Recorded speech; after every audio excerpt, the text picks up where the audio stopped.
গোপালগঞ্জের কাশিয়ানীতে উপজেলা আওয়ামী লীগের সাধারণ সম্পাদক ও সাজাইল ইউনিয়নের সাবেক চেয়ারম্যান কাজী জাহাঙ্গীর আলম এবং বর্তমান চেয়ারম্যান মাহবুবুল আলম সেলিম গ্রুপের সমর্থকদের মধ্যে সংঘর্ষের ঘটনা ঘটেছে।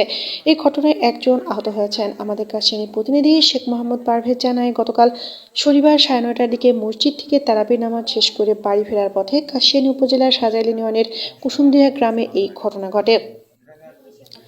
আহতরা হলেন ওলিয়ার শেখ, কুসুমদিয়া গ্রামের খালেক শেখের ছেলে। আহত ওলিয়ার শেখের পরিবার জানায়, ওলিয়া তারাবির নামাজ শেষ করে বাড়ি ফেরার পথে কুড়া কাজীর বিল্লাল কাজী, হেলাল কাজী, ইয়াসিন কাজী, ইয়ামিন কাজী, রাজীব কাজী, হৃদয় কাজী, আরমান কাজী, সাজিদ কাজী সহ আরও 5 থেকে 7 জনের সামনে এলোপাতাড়ি মারপিট করে।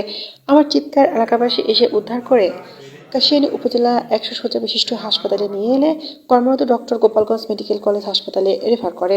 কাশিয়ানী থানার ওসি মোহাম্মদ শফিউদ্দিন খান ঘটনার সত্যতা নিশ্চিত করে বলেন, পরিস্থিতি এখন নিয়ন্ত্রণে, এলাকায় পুলিশি টহল বাড়ানো হয়েছে। অভিযোগ পেলে সঠিক তদন্ত করে এদের বিরুদ্ধে আইনগত ব্যবস্থা নেওয়া হবে। তারপরে হামলা করছে গুড়া কাজী এবং তার বাইরের কাজী, ঠিক আছে। গুড়া কাজী, ইয়াসিন কাজী, বিল্লা কাজী, হিল্লা কাজী, রাজীব কাজী, তারপরে হৃদয় কাজী, আরমান কাজী, সাজিদ কাজী আর অমিত কাজী। কি কারণে ওনার উপর হঠাৎ হামলা করলো? পরিকল্পিতভাবে আমাদের পরিকল্পিতভাবে আগের বহু পুরনো জ্ঞানদাম ছিল, সেটা তো স্থগিত হয়েছে, ঠিক আছে। এখন সে নামাজে গেছে, রমজান মাসে প্রথম তারাবি নামাজের বেরোনোর পর পরিকল্পিতভাবে মেরে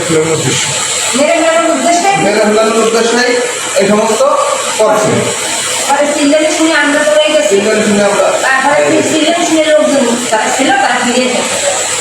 এখন জ্ঞান নেই,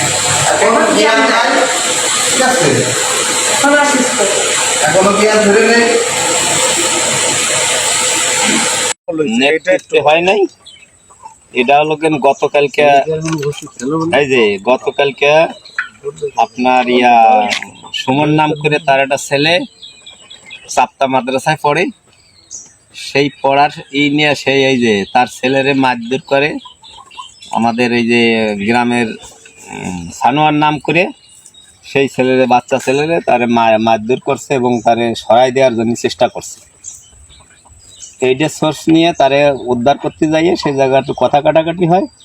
এলো গতকালকে, কালকে ছেলে হলো কেন উদ্ধার করা মানে রাখছিল। এরপরে আমি মেম্বার হিসেবে আমি আমার এক মুরব্বীরে পাঠাইলাম যে এই ব্যাপার একটু শুনে দেখেন, হ্যাঁ, যে কি ঘটনাটা কি।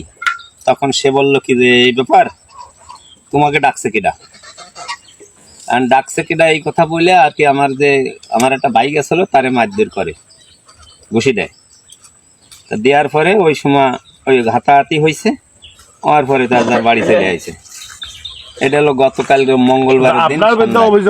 এভাবে আমরা নিজেরা যাই তার কাছে জিজ্ঞাসি যে এই ব্যাপার, মানে নিজেরাই উদ্ধার করতে গেছেন, পুলিশের সহযোগিতা না নিয়ে। এখন আমরা বাড়ির পাশে তার কাছে শুনতে গেছি যে এই ঘটনা কি ব্যাপার। এই ঘটনাকে কেন্দ্র করে পরে বাড়ি ভাঙচুর করছেন? বাড়ি ভাঙচুর হয় নাই, পরের দিন সকালবেলা যখন আমাকে লোকজন মারছে তখন এরপরে একটু গন্ডগোল হয়েছে। এই